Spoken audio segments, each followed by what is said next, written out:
Good morning, student. And today we are going to discuss the next type of the channel coding, that is called the convolution code. Now, what is the? I'm going to explain what is the convolution code. Convolution code are linear code that have additional structure in the generator matrix so that encoding operation can be used as a filtering or convolution operation. तो यहाँ पे basically जो ये कहना चाह रहा है कि जो हमारा कन्वोल्यूशन कोड है बेसिकली ये लीनियर कोड की तरह है, बट एक इसमें एडिशनल स्ट्रक्चर है फिल्टरिंग करना और कन्वोल्यूशन प्रोसेस करना। तो अभी ये फिल्टरिंग का मतलब क्या है कि ये ऐसा नहीं है कि हम नॉर्मली जैसे हम फिल्टर के बारे में बात करते हैं कि फिल्टर किसी बैंड की फ्रीक्वेंसी को रिजेक्ट करना, बट फिल्टरिंग मीन्स यहाँ पे मतलब ये है कुछ टर्म को हटाना, कुछ टर्म्स को नेगलेक्ट करना, ये होता है। और वो बेसिकली जो होता है वो कन्वोल्यूशन प्रोसेस होता है। कन्वोल्यूशन कोड और often preferred in practice over the block code because they provide the excellent performance when compared with the block code of comparable encode and decode complexity। तो अगर हम विद रिस्पेक्ट टू अगर हम linear block code के respect में बात करें तो कन्वोल्यूशन इनकोड का जो परफॉर्मेंस काफ़ी एक्सीलेंट होता है, अच्छा होता है as compare to the encode और decode complexity. A convolution encode is typically represented as a set of the digital binary filter as shown in the figure. तो ये छोटा सा आपको फिगर दिखाया गया, ये फिगर आपको दिखाया गया है। इस फिगर में ये कन्वोल्यूशन इनकोडर का फिगर है और यहाँ पे इन फिगर में क्या है कि बेसिकली होता क्या है कि हम यहाँ पे इस साइड से हम अपना इनपुट मैसेज बिट देते हैं और फिर क्या होता है कि here this is the output and but this output is consist of these two outputs ck1 and ck2, and here ck1 is the ck1 is the modulo addition of the mk and mk minus 2, and ck2 is the modulo addition of these 3 bits। ठीक है, तो होता क्या है कि basically हम यहाँ पे मैसेज को 1 बाई 1 इंसर्ट करते हैं। हम यहाँ से इधर इस साइड से हम मैसेज को इंसर्ट करते हैं और मैसेज को इंसर्ट करने के बाद और ये हमारा जो डी होता है ये एक फ्लिप फ्लॉप की तरह होता है। मीन्स हम यहाँ पे 1 बिट डाटा को हम स्टोर कर सकते हैं। तो इनिशियल में हम जब कोई मान लेटेस्ट कंसीडर हमने कोई मैसेज 1011 दिया, तो हम जब ये मैसेज यहाँ से इंसर्ट करते हैं तो ये मैसेज आपका 1 हो गया। एंड फर्दर बाय डिफ़ॉल्ट हम जो इसकी जो वैल्यू लेते हैं मीन्स ये जो डी और इसकी जो वैल्यू होती है ये हमारी 0 होती है और ये भी हमारी क्या होती है 0 होती है। ये दोनों हमारी 0 होती है by default value. Then here then calculate ck1 and ck2 and we get the output. Means आपको एक बिट कुछ यहाँ मिलेगा, मीन्स अगर हम देखें ये 1 मिलेगा और ये भी 1 मिलेगा। तो सिमिलरली आपको एक पर्टिकुलर सिंगल बिट के लिए आपने जो बिट आपने अभी जो यहाँ पे ये जो बिट आपने दिया हुआ है इस पर्टिकुलर बिट के लिए आपके 2 बिट में आपको ये आउटपुट मिल जाते हैं। ठीक है, तो अगेन अब नेक्स्ट क्या होता है, फिर हमारा जो बिट ये वाला बिट यहाँ शिफ्ट हो जाता है अगले फ्लिप फ्लॉप में और ये हमने जो इनपुट दिया था ये बिट हमारा यहाँ शिफ्ट हो जाता है। अगेन जो हमारा MK बिट होता है उसको हम नेक्स्ट बिट को फिर हम लेते हैं। Again we calculate the output, फिर हम आउटपुट कैलकुलेट करते हैं जो 2 बिट में होता है। ठीक है, और उसके बाद फिर हम 1 बाई 1 शिफ्ट, फिर एक बिट का शिफ्ट करते हैं, फिर हमारे MK पोजीशन फिर नेक्स्ट बिट को लेता है, फिर हम आउटपुट कैलकुलेट करते हैं एंड आफ्टर दैट फिर अगेन 1 बिट शिफ्ट करते हैं, फिर हम नेक्स्ट बिट को लेते हैं। इस तरीके से हम यहाँ पे 1 बाई 1 बिट को लेते हैं और आउटपुट कैलकुलेट करते चले जाते हैं। तो आपको यहाँ पे ये ऑब्जर्व हो रहा होगा कि किस तरीके से एक से सिंगल बिट का 2 बिट में आपको आउटपुट मिलता है, एक सिंगल बिट का 2 बिट पे आउटपुट मिल रहा है। ठीक है, तो हमने एक फार्मूला बताया था कोड रेट के बारे में। एक आपका कोड रेट फार्मूला होता है। कोड रेट बेसिकली आपका होता क्या है, कोड रेट आपका होता है C इज इक्वल टू, यहाँ जैसे लिखा हुआ है दैट इज़ 1/2। तो तो कोड रेट जो आपका होता है वो आपका रेट फार्मूला होता है। अगर मान ली किसी हमने लीनियर ब्लॉक कोड का अगर हमने दिखाया हुआ है, लीनियर ब्लॉक कोड को मान लिया अगर हमने किसी n कॉमा k से दिखाया हुआ है, तो किसी भी कोड का जो कोड रेट होता है, code rate is equal to 1/2 होता है, ठीक है, दैट इज k/n होता है। तो इस केस में हमारा जो कोड रेट होगा वो हमारा क्या होगा, 1/2 के बराबर होगा। तो इस तरीके से अगर हम बात करें कन्वोलूशन कोड का जो कोड रेट हमारा होता है वो 1/2 के बराबर होता है। आफ्टर दैट, तो ये सिंपल हमने यहाँ पे डिफाइन किया किस तरीके से एक एक सिंगल बिट का जो है 2-2 बिट में आपको आउटपुट यहाँ पे मिल रहा है। तो इसके यहाँ पे हम ये कह सकते हैं कि हमारा जो कोड रेट क्या है वो 1/2 के बराबर है।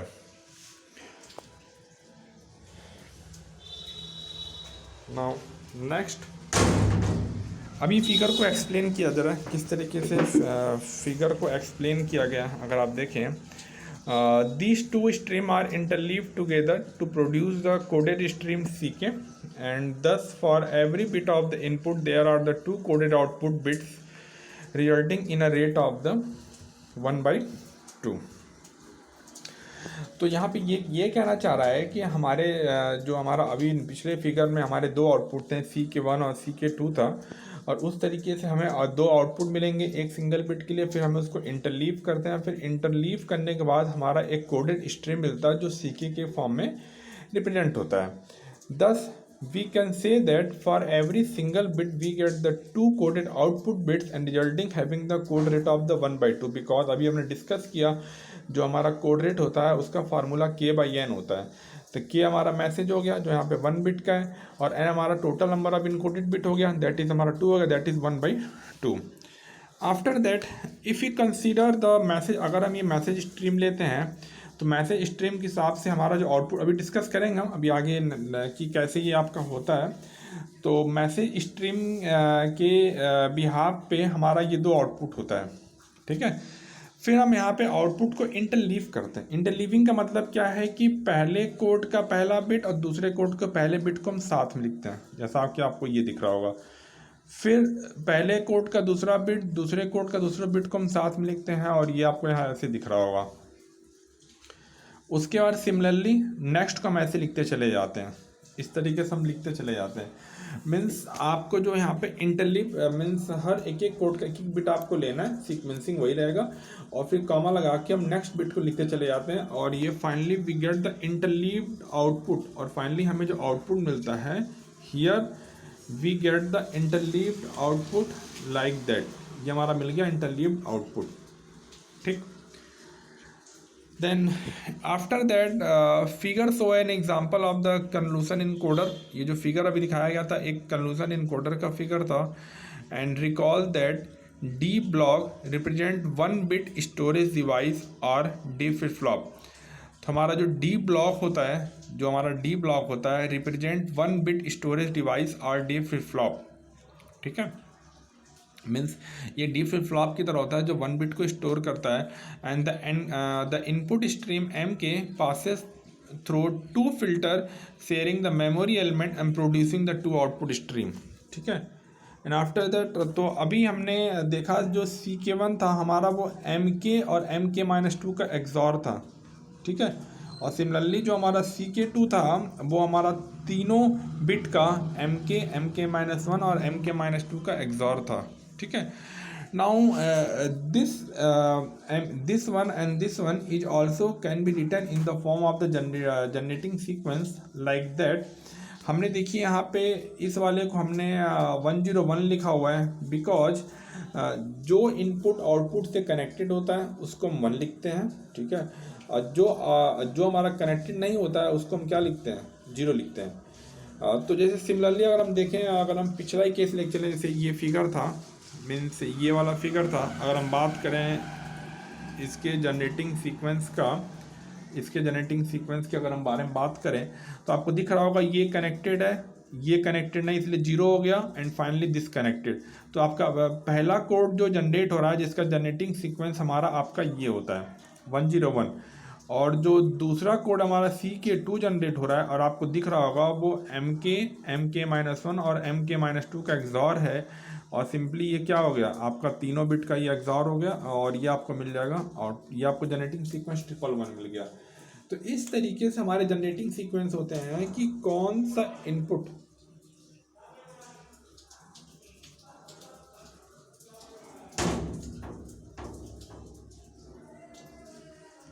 मतलब कौन सा इनपुट हमारा ये आउटपुट से कनेक्टेड है। तो इस तरीके से हमारा ये आपको जनरेटिंग सीक्वेंस लिखते हैं, और by using the connection of input to the output.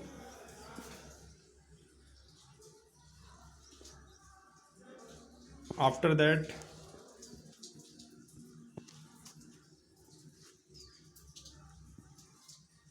okay, now there is a one more concept of the generating polynomial here। Generating polynomial का कॉन्सेप्ट क्या है, जनरेटिंग पॉलिनोमियल, जनरेटर पॉलिनोमियल। तो जैसे अभी हमने वन थिंग मोर, जैसे अभी हम लोगों ने यहाँ पे ये दो, हाँ ओके, तो अभी हम लोगों ने यहाँ पे ये एक मैसेज सीक्वेंस लिया था। जैसे अब आपका ये जनरेटिंग पॉइंट, ये आपका जनरेटिंग सीक्वेंस है, ठीक है, और एक दूसरा जनरेटिंग सीक्वेंस है, ठीक है। तो ये पहले कोड जनरेट हो रहा है तो इसको हम ऐसे लिखते हैं G1x इज इक्वल टू, ये हम लिखेंगे इज इक्वल टू ये 1 into x to power 0 plus 0 into x to power 1 plus plus 1 into x square, means for this generating sequence we get the generating polynomial G1x is equal to 1 plus x square। ये आपका हो गया। After that similarly ये हम इस तरीके से polynomial को राइट करते हैं वेटेज के हिसाब से, और सिमिलरली फॉर सेकंड वन हम दूसरे वाले के लिए हम बात करें तो हमारा G2x आपका हो जाएगा, जिसकी वैल्यू आपकी हो जाएगी 1 प्लस एक्स स्क्वायर। इस तरीके से आपका हो जाएगा, ठीक है। तो आपका ये 111 को इस तरीके से हम पॉलिनोमियल के फॉर्म में चेंज कर दिए। आफ्टर दैट अगेन अब हमारा जो मैसेज जो सीक्वेंस के फॉर्म में दिया हुआ हमें उसको भी चेंज करना पड़ेगा, ठीक है। तो उसके लिए हम कैसे राइट करेंगे, उसको भी सिंपल उसी तरह राइट करेंगे जैसे अभी हमने कहा है यहाँ पे। तो जैसे मान लीजिए आपका ये अगर मैसेज है, हमारा ये मैसेज था, अगर हम इसको राइट करना चाहें तो 1 प्लस एक्स प्लस 2 जीरो हैं तो इसके वजह से एक्स स्क्वायर मिसिंग हो जाएगा, सेकंड वाले के लिए एक्स क्यूब मिसिंग हो जाएगा, प्लस एक्स टू की पावर 4 हो गया आपका, plus x to power 5 missing हो जाएगा, एंड लास्ट वन वाले के लिए हमारा एक्स टू की पावर 6 हो जाएगा। तो इस तरीके से हम जो है पॉलिनोमियल को राइट करते हैं, जो लिखा गया आपका है कि ये पॉलिनोमियल राइट करते हैं। तो this is our message polynomial. Then what is the code polynomial. तो कोड पॉलिनोमियल को सिंपली हमें फाइंड करने के लिए हमें सिर्फ यहाँ पे क्या करना होता है, मल्टीप्लाई करना होता है। किसको, मैसेज पॉलिनोमियल को जनरेटिंग पॉलिनोमियल से। तो अगर हम यहाँ पे देखें तो हमारा जो पहला हमारा जो पॉलिनोमियल था, मीन्स हमारा जो पहला हमारा जो जनरेटिंग पॉलिनोमियल था G1x is equal to 1 plus x square, और ये आपका मैसेज पॉलिनोमियल हो गया mx is equal to 1 plus x के पावर 4 प्लस एक्स के पावर 6, ठीक है। तो हमारा जो C1x होगा is equal to G1x into mx आपका ये होगा। हमें इन दोनों को मल्टीप्लाई करना होता है। तो जब हमें इन दोनों को मल्टीप्लाई करना होगा तो सिंपल मल्टीप्लिकेशन के बाद वी गेट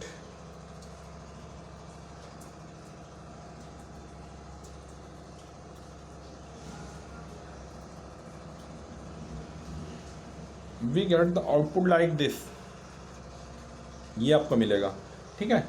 उसके बाद हमारे यहाँ पे कुछ टर्म ऐसे होंगे जो मल्टीप्लाई करने के बाद कुछ टर्म हमारे 2 बार होंगे, 2 बार लिखे होंगे, ठीक है। जैसे मान लीजिए, तो अगर कोई टर्म अगर आपका 2 टाइम लिखा हुआ है तो उसको हम हटा देंगे, बिकॉज यहाँ पे एडिशन का जो ऑपरेशन होता है वो आपका यहाँ पे मॉडुलो ऑपरेशन होता है, ठीक है। तो मॉडुलो ऑपरेशन को खासकर ध्यान देते हुए, जैसे मान लीजिए कोई आपका ये एक्स स्क्वायर लिखा हुआ है, फिर प्लस एक्स स्क्वायर लिखा हुआ है, तो इसके हिसाब से हम इसको लिख देंगे, ये 0 होगा। हमें यहाँ पे ये ध्यान देना होगा कि कौन सा टर्म कितने बार में है, इवन की है कि वो ऑड में है। अगर वो टर्म अगर आपका इवन में है तो वो 0 होगा, अगर वो टर्म अगर आपका ऑड में है तो वो आपका सिंगल टाइम लिखा जाएगा। इस तरीके से आपको ध्यान देना है, ठीक है। तो सिंपली आपको यहाँ पे ये मैसेज पॉलिनॉमियल और जनरेटिंग पॉलिनॉमियल को मल्टीप्लाई करना है, और फिर आपको इंक्रीजिंग ऑर्डर ऑफ एक्स में आपको अरेंज करना है। और अरेंज करने में आपको ये ध्यान देना है कि कोई ऐसा टर्म बार बार रिपीट तो नहीं हो रहा है। कोई टर्म 2 टर्म अगर कोई ऐसे टर्म है जो इवन टाइम है तो वो टर्म आपका हट जाएगा, और कोई ऐसा टर्म है जो ऑड टाइम है तो वो टर्म एक बार लिखा जाएगा। लिखने के बाद हमें फाइनली हमें ये एक पॉलिनॉमियल मिला, ये आपको पॉलिनॉमियल दिख रहा है। Then what will be the its, इसका बिट स्ट्रीम क्या होगा, 1 1 1 1 1। अब देखिए बीच में आपका x to the power 5, x to power 6 और x टू पावर 7 मिसिंग है, 3 0 हो गया, और लास्ट का x टू द पावर 8 आपका हो गया। तो this is your first bit stream correspond to the CK1, ऐसे आपको मिल जाएगा। आफ्टर दैट अब हमें क्या करना है, अब हमें CK2 फाइंड करना है। तो CK2 फाइंड के लिए हमें सेकंड कोड पॉलिनॉमियल होना चाहिए, that is C2x is equal to mx into G2x। हमें ये राइट करना है। देखो यहाँ पे आपका लिखा हुआ है, ये आपका मैसेज पॉलिनॉमियल हो गया, ये जनरेटिंग पॉलिनॉमियल हो गया। सिंपली आपने मल्टीप्लाई किया, मल्टीप्लाई करने के बाद आपको वही ध्यान देना है कि कौन सा ऐसा टर्म है जो इवन टाइम है या ऑड टाइम। अगर इवन टाइम उसकी वो टर्म नहीं होगा, अगर वो इवन टाइम है, अगर वो ऑड टाइम है तो वो सिंगल टाइम आपका लिखा जाएगा, भले वो कितने टाइम इवन में हो। देन इट्स बिट स्ट्रीम क्या हो जाएगा हमारा, 1 0। ऐसे स्क्वायर का टर्म मिसिंग है आपका, ये आपका हो गया 0 1 1 1 0 1 1, ये आपका कोड हो गया। तो ये कोड अभी जो हमने यहाँ देखा, ये जो कोड आपको दिख रहा है, ये कोड अभी आपको ऊपर जो सीक्वेंस था वो अभी मैच करेगा। अगर आप देखेंगे, ऑब्जर्व करेंगे उस चीज़ को, तो वो कोड उससे मैच करेगा। तो इस तरीके से हमें यहाँ पे by using generator polynomial and message polynomial we get the code polynomial. तो अभी आपने यहाँ पे इस तरीके से देखा कि किस तरीके से आपने कन्वोल्यूशन प्रोसेस या एक्सॉर प्रोसेस को यूज करके किस तरीके से आपने कोड्स को जनरेट किया है, किस तरीके से आपने कोड को जनरेट किया हुआ है। सिंपली हमारा जो कोड पॉलिनॉमियल होगा वो मैसेज पॉलिनॉमियल और जनरेटिंग पॉलिनॉमियल का मल्टीप्लिकेशन होगा, and finally here we get the code. ये चीज़ ध्यान देना। तो ये थोड़ा सा अभी आपका ओवरव्यू दिया गया था कन्वोल्यूशन कोड के बारे में, किस तरीके से क्या जनरेट हो रहा है और किस तरीके से ये फ़िल्टरिंग कर रहा है, किस तरीके से कन्वोल्यूशन कर रहा है। Okay, this is all about today topic. Okay, thank you.